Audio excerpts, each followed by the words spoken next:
Hello, good day. It is Tuesday, February 7th, 2023. And it's Tuesday afternoon. It's around 2 p.m. Hopefully I can get this uploaded today, by tonight, so you can get it. Otherwise, you won't get it till tomorrow or late tonight. That's what's been happening to me lately, so hopefully it'll work.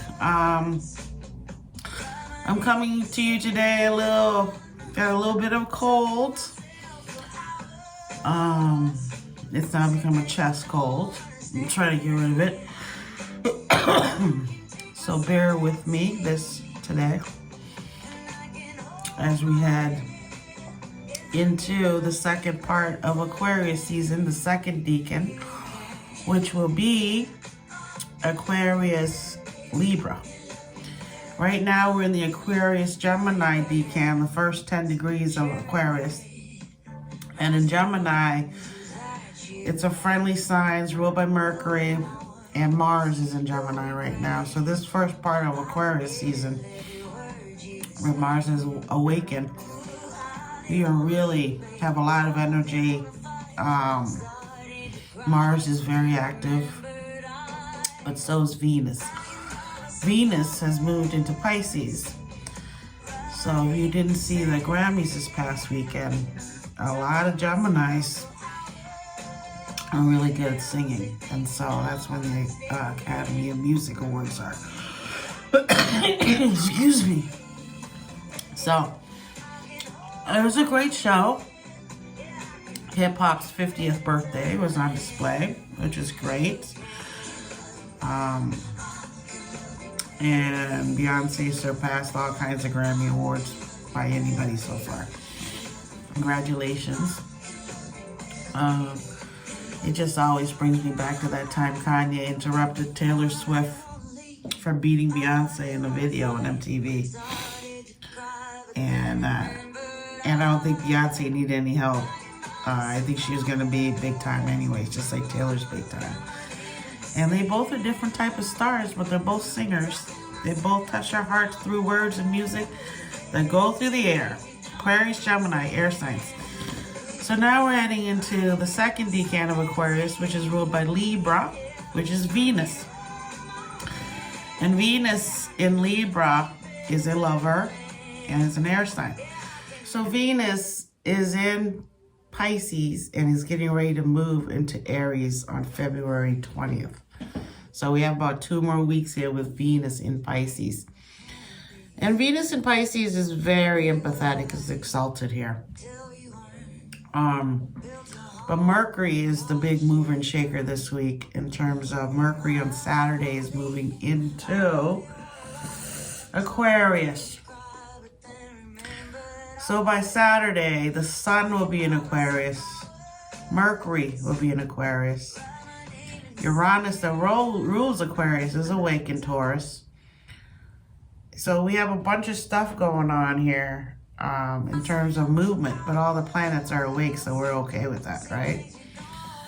So as Mercury shifts into Aquarius from Capricorn, all those heavy thoughts are going to be lifted from the earth sign of Capricorn. Mercury's been in Capricorn for a very long time. It was retrograde there for almost 3 weeks. It really threw a wrench into the works. A lot of things happened, a lot of delays with transportation, all kinds of things. And so as Mercury moves into Aquarius, which is an air sign, it is a communicating sign. It will help us to become a little bit more able to communicate with other people in a friendly, detached, brotherly, sisterly way. We won't be so weighed down by Saturn's influence in our brain and our thinking. We'll be lifted up by the air sign and by Uranus. And so when that happens, our communication could become spontaneous, unpredictable, communication-wise, transportation-wise, anything that has to do with Mercury that rules over students,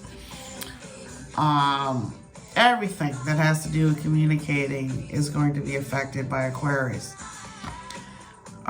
So it says that Mercury in Aquarius is a time of openness, communication, creativity, networking, and learning.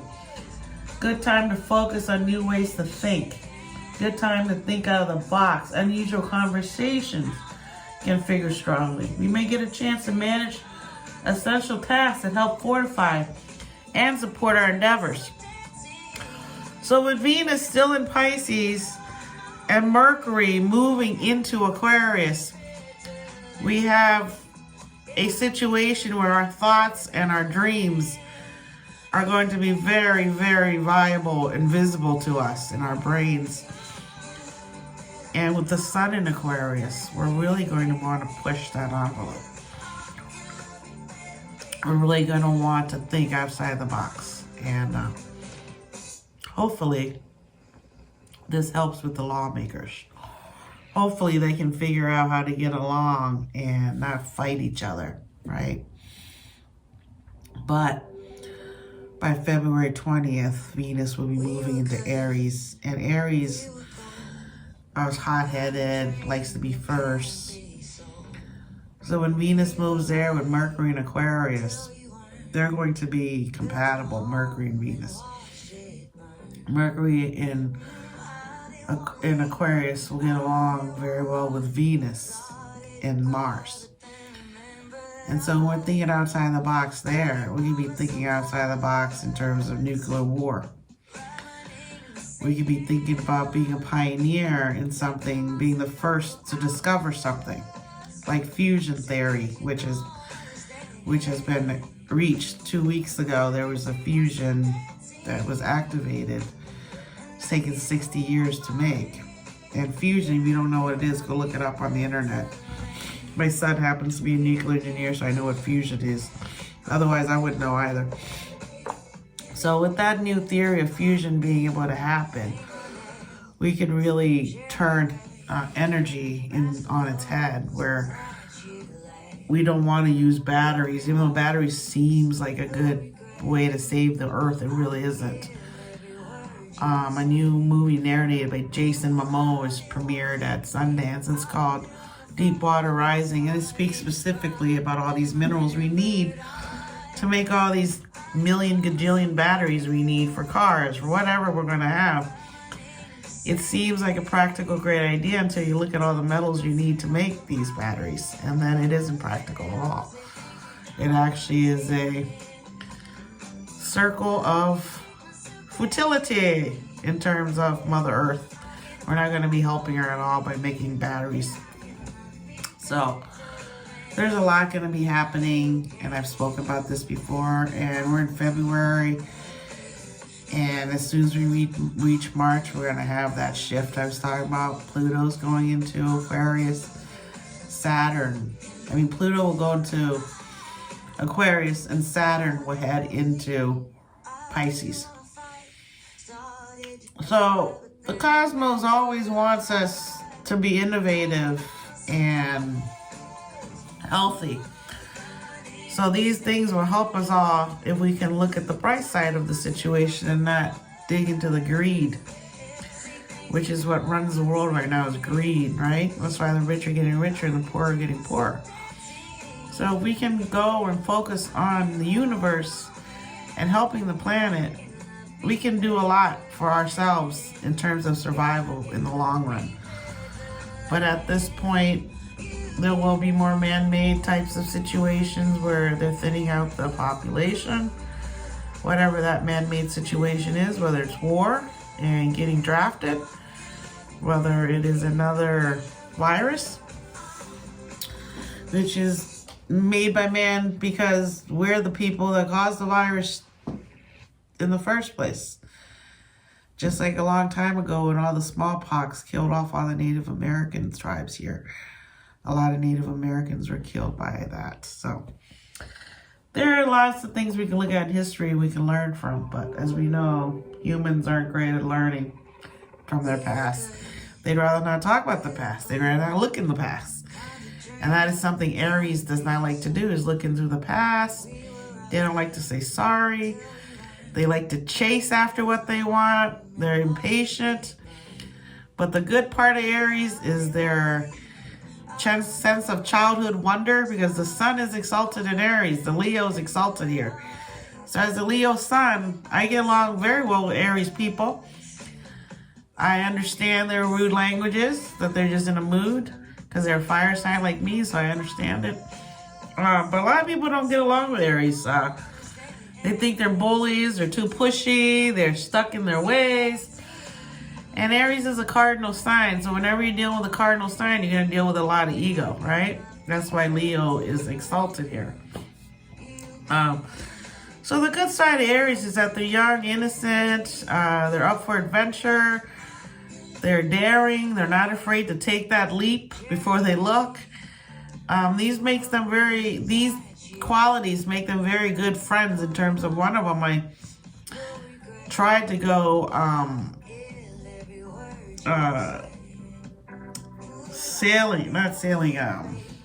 when you go up in the air with your, can't remember what the heck it's called, but I tried to do that with one of my Aries friends in North Carolina.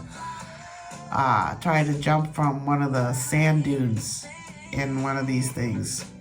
Parasailing. No. What's it called? I'll get it eventually. Hang gliding. I tried to hang glide with her.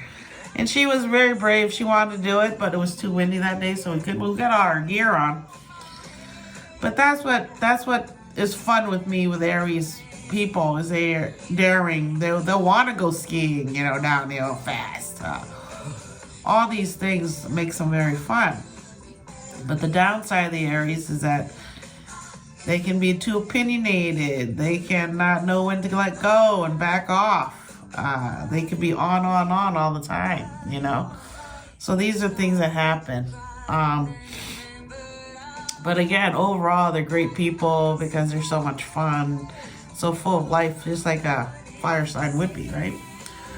So in that way, Venus moving to Aries is great, because emotionally, if you've been afraid to take that deep dive, you won't be afraid now to be, falling in love or take it to the next level, because Venus and Aries will push you to do that. Push you to try something new, something novel. As Venus moves into Aries on the 20th, we also move the sun into Pisces. So as Venus is here still in Pisces, we're getting that feeling from it.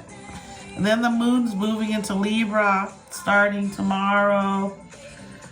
Nope, not till Thursday, I believe.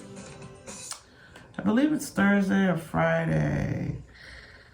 Friday at about 3:48 a.m. Eastern Time, Virgo moves into Libra. That in the middle of the morning, then when we're all asleep. And by the time we wake up, the moon will be in Libra. And Libra, again, is ruled by Venus. It's a beautiful sign. It likes to have balance. But like everything else, the negative side of Libra is that they can be too cavalier, because they're an air sign ruled by Venus with your heart. They could try too hard, or they could try not hard enough. It just depends on that Libra person. But Libras are known to be the most psychic sign in terms of they're ruled by Venus, and which is your heart. When you listen to your heart, you have a lot more psychic powers than if you listen to your brain. But if you can connect your brain and your heart, which is what Libra can do, because it's a Venus air sign, it can be detached from its heart, but it can also know all the powers of the heart through the mind. So it can be one of the most psychic signs. I get along with Libras tremendously, Leos and Libras. And also, Libra people I know a lot of them, and they're really into astrology and stuff. And I met a bunch at Sundance. I knew them before we really got into our astrology, and they're really into astrology too. So the big message from now until next week is that Venus in Pisces is having a lot of meetings with the moon, with Uranus, and all these things are going to help us become more expressive starting tomorrow. The past 2 days with Moon in Virgo, we're more into our details of our mind and how to get things done. What is it we value? With Moon in this sign of Virgo, we're really caring about our health. Really wanting to be healthy, eating good. And so that's where I'm at with the Moon in Virgo. I'm trying to eat good, take care of myself. And then as the moon moves into Libra starting on Friday, or Thursday morning early, we're going to become more sociable. We're going to have more meetings here with other planets. And we really should deep dive into what we want, what our psyche wants for ourselves in the long run to be happy. So from now until Sunday, until Mercury moves into Aquarius, we have the power to really spiritually look at ourselves and go for the changes we want, and not to deny what we want emotionally. Because as Venus moves into Aries, we're going to want to act and be excited about acting on what we value and we're learning about ourselves right now, especially as the moon's in Libra and Venus is in Pisces. We can really look deeply and see for the rest of the year what our goals and are we working towards them? Are we doing the right thing? So these are all the things we're thinking about as the week comes to an end until next Monday when I'm back on that Tuesday. We really are deep diving. The weather is going to get rainy again over the weekend. And that's because the moon is getting ready to move into Scorpio. And the moon moves into Scorpio, I believe, by next Sunday. The moon will be in Scorpio. Scorpio moon in tension with Uranus on Sunday, according to Astrology Answers. This transit may bring challenges and tension to relationships, making it harder to get along and go with the flow. Try not to take frustrations out on others. And remember to practice patience and compassion. We forget a lot of those compassions and things, and we're sick, we're tired. I know my feelings were really raw the other day with the full moon in Leo, as you can imagine. And I probably bursted out saying things I shouldn't say on my family group text, and I'm sorry. But I warned everyone. I said, full moon, now it's in Leo. I can't, don't. And I probably went too far, and I'm sorry. Having Mercury in Leo also makes me very abrupt the way I talk. It's very Leo. I go right for your throat. So I've been having some hard times myself getting my emotions in order. I'm not perfect. I'm in my middle 50s and I'm still learning about myself. So always know that you